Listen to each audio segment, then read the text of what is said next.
ফজরের নামাজ কাজা হলে কখন পড়তে হবে? রাসূল সাল্লাল্লাহু আলাইহি ওয়াসাল্লামের জামানায় মূল্যস্ফীতি হতো। কৃত্রিম বুদ্ধিমত্তার সাহায্যে কোনো মাসআলা জেনে সে মোতাবেক আমল করা যাবে কিনা? সরকারি সম্পদ তো এক অর্থে জনগণের সম্পদ, সেই হিসাবে কোনো সরকারি সম্পদ নিজের ঘরে এনে রাখা যাবে কিনা? একজন মানুষ সবার কাছে ভালো থাকলে সে নাকি মুনাফিক হয়, এ বিষয়ে নাকি একটি হাদিস আছে, দয়া করে জানাবেন।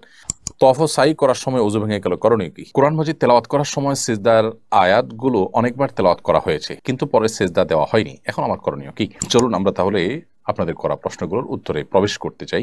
রাসূল সাল্লাল্লাহু আলাইহি ওয়াসাল্লামের জামানায় মূল্যস্ফীতি হতো কিনা? হ্যাঁ, অবশ্যই। নবী করিম সাল্লাল্লাহু আলাইহি ওয়াসাল্লামের একটা হাদিস রয়েছে, ইন্নাল্লাহু ওয়াল মুসাইর। মূলত জিনিসপত্রের দাম বেড়ে যায়, কমে যায়, আল্লাহ তাআলা এটা নিয়ন্ত্রণ করেন। কখনো নানান পরিস্থিতি আল্লাহ তাআলা সৃষ্টি করেন, সেখান থেকে এগুলো বাড়ায় কমে, এগুলো মানুষের কর্মের ফল হিসাবে হয়। অনেক সময় আল্লাহ তাআলা পরীক্ষা করবার জন্য করেন। বিধায় নবী সাল্লাল্লাহু আলাইহি ওয়াসাল্লামের সময়ও এটি হয়েছে, হয়নি তা না। তবে এটা কারসাজি করে যদি মানুষ করে, তাহলে সে মানুষ পাপিষ্ঠ হয়, অপরাধী হয়, এবং তার জন্য মানুষ আল্লাহর কাছে দায়ী হয়, গুনাহগার হয়, সেটাও আপন জায়গায় ঠিক আছে। যদি মজার ছলে কেউ নিজেকে হিন্দু বলে, এরপর আল্লাহর নিকট তওবা করে এবং কান্নাকাটি করে মাপ চায়, তাহলে আল্লাহ মাফ করবেন কিনা?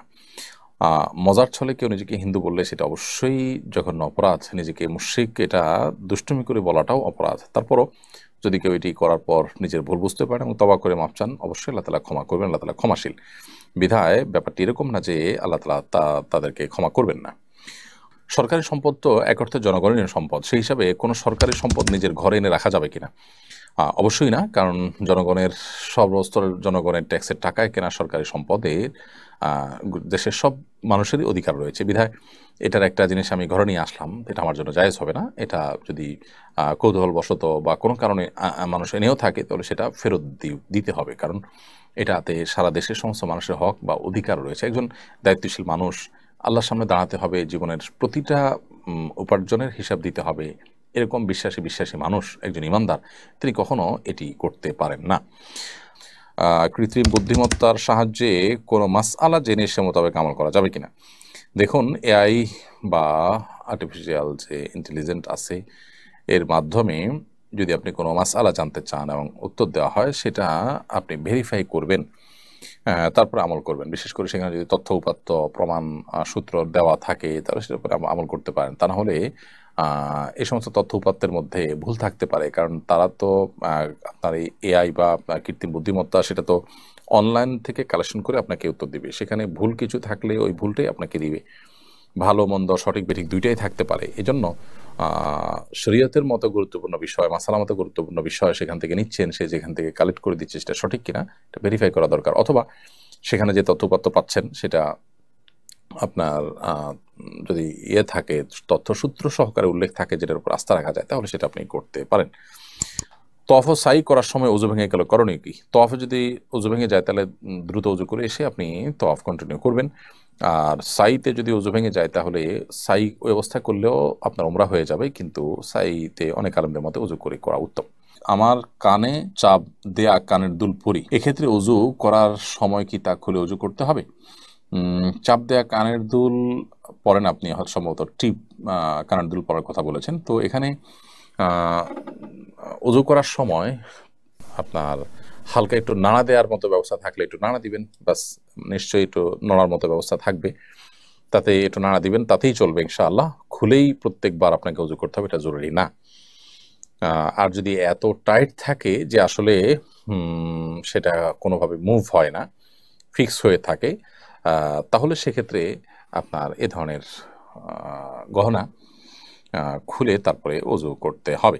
বিশেষ করে আপনার কানের ছিদ্র বা গহনার নিচের অংশে পানি পড়ছে না, এরকম যদি হয়, তাহলে সেক্ষেত্রে আপনি খুলে নেবেন। সচরাচর এরকম হয় না, বিধায় একটু নাড়া দিলেই চলবে। কোরআন মাজিদ তেলাওয়াত করার সময় সিজদার আয়াতগুলো অনেকবার তেলাওয়াত করা হয়েছে, কিন্তু পরে সেজদা দেওয়া হয়নি, এখন আমার করণীয় কি? সিজদার আয়াত যদি আপনি একই আয়াত একই জায়গায় বসে বারবার তেলাওয়াত করেন, তাহলে সেক্ষেত্রে একবার সেজদা দিলে আদায় হয়ে যাবে। আর যদি একটা আয়াত তেলাওয়াত করার পর আপনি অন্যান্য কাজ করেছেন, অন্যান্য দিকে গিয়েছেন, তারপর আবার সেটা একই আয়াত তেলাওয়াত করেছেন, তাহলে সেক্ষেত্রে একাধিক সেজদা আপনি দিবেন। যে কয়বার এরকম গ্যাপ দিয়ে আলাদা করে একই আয়াত তেলাওয়াত করবেন, তো সেই কয়বার আপনি সেজদা দিবেন।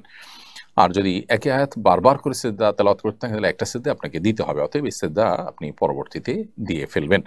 এমনকি যখন তেলাওয়াত করেছেন তখন দিতে পারেন নাই, পরে আপনার যখন সুযোগ হয়েছে, আপনি অবশ্যই তখন সেটি দিয়ে দেওয়ার চেষ্টা করবেন। একজন মানুষ সবার কাছে ভালো থাকলে সে নাকি মুনাফিক হয়, এ বিষয়ে নাকি একটি হাদিস আছে, দয়া করে জানাবেন।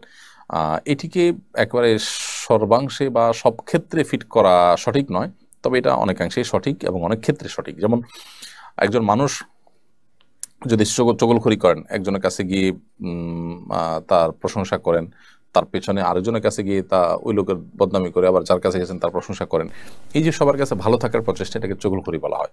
এই চগলখড়ি করার তো মুনাফিকি চরিত্র সন্দেহাতীতভাবে, কিন্তু সবার কাছে সে প্রিয়, সবাই তাকে ভালোবাসে, এর মানে সে মুনাফিক, ব্যাপারটাকে এত সহজীকরণ করার সুযোগ নেই। কারণ নবী করিম সাল্লাল্লাহু আলাইহি ওয়াসাল্লাম একটা হাদিস রয়েছে যে তুমি কি চাও যে মানুষরা তোমাকে ভালোবাসবে, জনপ্রিয় হবে সবার কাছে? তো এর জন্য কি করতে হবে? নবী সাল্লাল্লাহু আলাইহি ওয়াসাল্লাম পরামর্শ দিয়েছেন, তাহলে তুমি মানুষ যেটা যেন লালায়িত থাকে তুমি সেজন্য তার লালায়িত হইও না, তাহলে দেখবা তুমি সবার কাছে প্রিয় থাকবে। তাহলে এখানে বোঝা গেল যে সবার প্রতি প্রিয় হওয়াটা দোষের নয়, নিয় নয়। অনেক মানুষ আছেন যিনি সবার কাছে প্রিয়, নবী করিম সাল্লাল্লাহু আলাইহি ওয়াসাল্লাম খোদ তিনি সবার কাছে প্রিয় ছিলেন, বিধায় সবার কাছে প্রিয় থাকলেই মুনাফিক হয়ে যাবে, বাট এরকম না। তবে সবার কাছে প্রিয় থাকার জন্য যদি কপট কোনো আচরণ করা হয় তাহলে সে অবশ্যই মুনাফিকের মধ্যে পড়বে। ফজরের নামাজ কাজা হলে কখন পড়তে হবে? ফজরের নামাজ যদি কাজা হয়ে যায় তাহলে আপনি ঘুমের কারণে কাজা হলো, যে কোনো কারণে কাজা হয়ে গেল, ভুলে গেছেন সে কারণে কাজা হলো, যদি এরকম হয় তাহলে সেক্ষেত্রে যখনই আপনি উঠবেন সাথে সাথে দ্রুত সম্ভব নামাজ পড়ে ফেলবেন। আর যদি আপনি এমন সময় উঠেন যখন সূর্য জাস্ট উদিত হচ্ছে, তাহলে অপেক্ষা করবেন সূর্য উদয় হওয়ার 20 মিনিট পর আপনি নামাজ পড়বেন।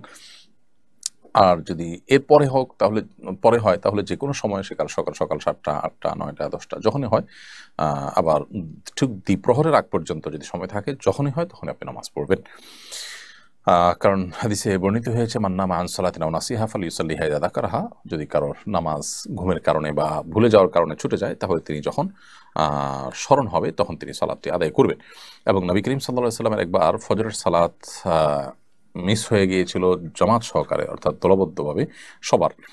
তখন নবী করিম সাল্লাল্লাহু আলাইহি ওয়াসাল্লাম সূর্যের আলোর আঁচ গায়ে লাগার পর তারা যখন সফর থেকে ফিরছিলেন, কোনো এক জায়গায় তাঁবু গেড়েছিলেন এবং তার সঙ্গে থাকা সকল সহযাত্রীরা তারা বিশ্রাম করছিলেন, সারাদিনের ক্লান্ত যুদ্ধের ময়দান থেকে ফিরেছেন, আবার এদিকে সফর করেছেন। এই ক্লান্তির কারণে ঘুম এত ভার হয়েছে যে ফজর নামাজের ওয়াক্ত পার হওয়ার পর, সূর্য ওঠার পর তারা ঘুম থেকে উঠেছেন, তখন তারা আজান দিয়ে জামাতের সাথে নামাজ পড়েছেন। এই জন্য নামাজ কাজা হয়ে গেলে যখনই উঠবেন তখনই পড়ে ফেলবেন, কিন্তু এটা যেন নিয়মিত না হয়, এটা জীবনে একবার দুইবার কালে ভদ্র এটা হতে পারে। এরপর প্রশ্ন হলো, সুন্নত রোজাগুলোর সাথে কি কাফারা রোজা রাখা যাবে? সুন্নত রোজা এবং কাফারা রোজাকে একই নিয়তে আদায় করতে পারবেন না। আপনি কসমের কাফারা বা এই জাতীয় কোনো কাফারা বা ওয়াজিব রোজাকে সুন্নত বা নফল রোজার সাথে এক রোজাতে দুইটা নিয়ত করলেন, দুইটাকে ইনক্লুড করলেন, এটা জায়েজ হবে না। দুইটা সুন্নত বা দুইটা নফল নিয়তকে একসাথে ইনক্লুড আপনি করতে পারেন। প্রিয় দর্শক, সময় হয়েছে আমাদের বিদায় নেওয়ার। আশা করছি যে এই কথাগুলো আমরা বলেছি আল্লাহ তাআলা আমাদেরকে সেগুলোর আমল করার তৌফিক দান করবেন। আমরা সবাই সেই চেষ্টা করবো ইনশাআল্লাহ বিদিল্লাহ। জাযাকুমুল্লাহ খাইর। আসসালামু আলাইকুম ওয়া রাহমাতুল্লাহি ওয়া বারাকাতুহু।